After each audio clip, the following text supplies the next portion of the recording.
Já alguma vez olhaste para a tua conta bancária e pensaste: será que o meu dinheiro está a trabalhar para mim ou está só de férias? Hoje, neste episódio do Finanças com o Calvário, vou-te falar de ETFs distributivos e acumulativos, duas estratégias que podem mudar a forma e melhorar como geres o teu dinheiro. Vais descobrir qual te dá rendimento agora, qual faz o teu património crescer sozinho e como podes, com estratégia, ter o melhor dos dois mundos. Fica por aí, porque vamos descomplicar isto de vez. Quando se fala de ETFs distributivos e acumulativos, não estamos apenas a falar de receber ou não dividendos. Estamos a falar de estratégia, de eficiência fiscal, de gestão de carteira de investimentos e, sobretudo, de tempo e disciplina do investidor. Comecemos pelo enquadramento fiscal, que é essencial.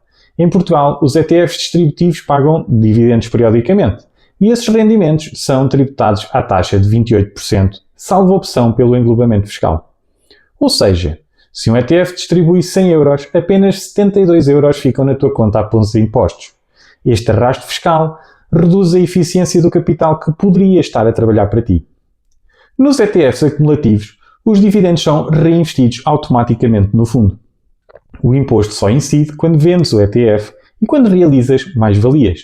Isto permite que o capital cresça de forma mais eficiente ao longo do tempo, aproveitando ao máximo o efeito dos juros compostos. Menos visível, mas mais eficaz a longo prazo. Em Portugal, em 2024 foi criada uma lei que impacta na tributação dos ganhos de ações e de ETFs, estimulando o investimento a longo prazo. Se o investimento for mantido por menos de 2 anos, paga na mesma os 28% sobre as mais-valias. Mas se resgastares esse dinheiro entre os 2 anos e os 5 anos, já só vais pagar 25,2% sobre os lucros. Se mantiveres os teus investimentos por mais de 8 anos, vais pagar apenas 19,6%. Mas atenção, isto não significa que os ETFs distributivos sejam sempre inferiores. Se o investidor reinveste sistematicamente os seus dividendos, seja no mesmo ETF ou noutros ativos, consegue replicar em parte o efeito da acumulação automática. A grande diferença é que neste caso dos distributivos, és tu que tens que decidir quando e onde reinvestir, o que exige mais tempo e mais acompanhamento da carteira de investimentos. Por outro lado, no caso do ETF acumulativo, pode-se dar a situação de se estar a aproximar a data em que precisas de vender para gerar a renda ou para teres a mais-valia por qualquer motivo e o mercado, nesse momento, ter uma correção, ou seja, descer.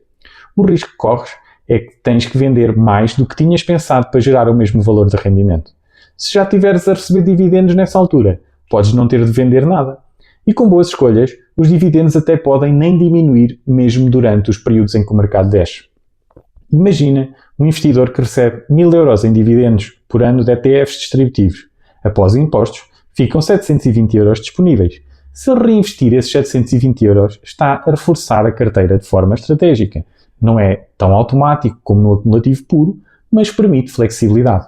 Pode direcionar o dinheiro para reforçar posições específicas que nesse momento façam mais sentido, diversificar ou ajustar o risco da carteira de investimentos. Este nível de controle é uma vantagem para investidores mais disciplinados, mas implica mais gestão. Tens de acompanhar o mercado, decidir o momento certo para comprar, lidar com custos de transação e gerir a tributação. É o chamado trade-off entre a automação e a flexibilidade. Agora vejamos exemplos práticos de carteiras mistas. Primeiro, um investidor de 35 anos, em fase de acumulação, com um horizonte de investimento de 25, 30 anos ou mais. A carteira pode ser estruturada com 70% de ETFs acumulativos de ações globais, como por exemplo o MSCI World ou o SP500, que falei no outro episódio, e 30% em ETFs distributivos. Os dividendos distribuídos são reinvestidos automaticamente ou anualmente noutro tipo de produtos. Qual é o resultado? Tens um crescimento de longo prazo e o reforço tático da carteira com os dividendos. Tens outro exemplo. Um investidor de 50 anos que se está a aproximar da reforma. A carteira pode ser dividida 50-50 entre ETFs acumulativos e distributivos. Os ETFs acumulativos continuam a gerar o crescimento, continuam a proteger contra uma eventual inflação, enquanto que os distributivos começam a criar um fluxo de caixa regular. A parte dos dividendos é reinvestida, parte consumida para despesas ou até para um rendimento complementar. Se tiveres rendimentos estáveis no teu trabalho, podes reinvestir sempre os dividendos e aumentar o valor de renda futura. O terceiro exemplo, um investidor ativo que gosta de controle. Usa ETFs acumulativos para mercados de maior risco e volatilidade. Usa ETFs distributivos para mercados mais estáveis, como obrigações ou ações de elevado dividendo. Os dividendos servem então como uma ferramenta de rebalanceamento contínuo.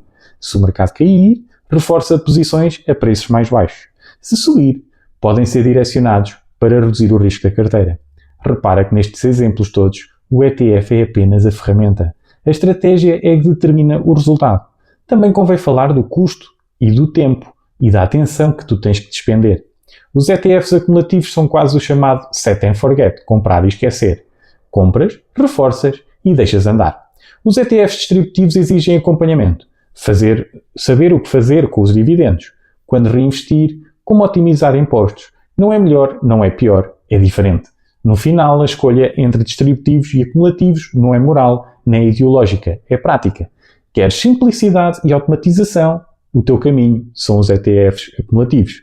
Queres flexibilidade e controle? Tens tempo e disciplina para gerir dividendos? Ou preferes que o processo seja invisível? O horizonte temporal, a necessidade de rendimento e a fiscalidade devem ser analisados todos em conjunto.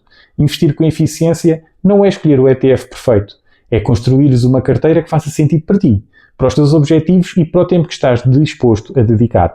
Não são fáceis essas decisões. O mundo de opções é gigante, há imensas opções. E às vezes nada como acompanhamento personalizado durante uns tempos, até estabeleceres a tua rotina e compreenderes vantagens e desvantagens. E de tempos a tempos, ajustar. É isso que procuro trazer aqui no Finanças com o Calvário.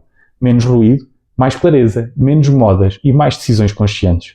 Se este episódio te ajudou a olhar para os ETFs de forma diferente, segue o podcast, partilha com alguém que esteja a construir a sua carteira e continua comigo nesta viagem de literacia financeira. E não te esqueças, €1 melhor gerido hoje traz um calvário a menos na tua vida futura.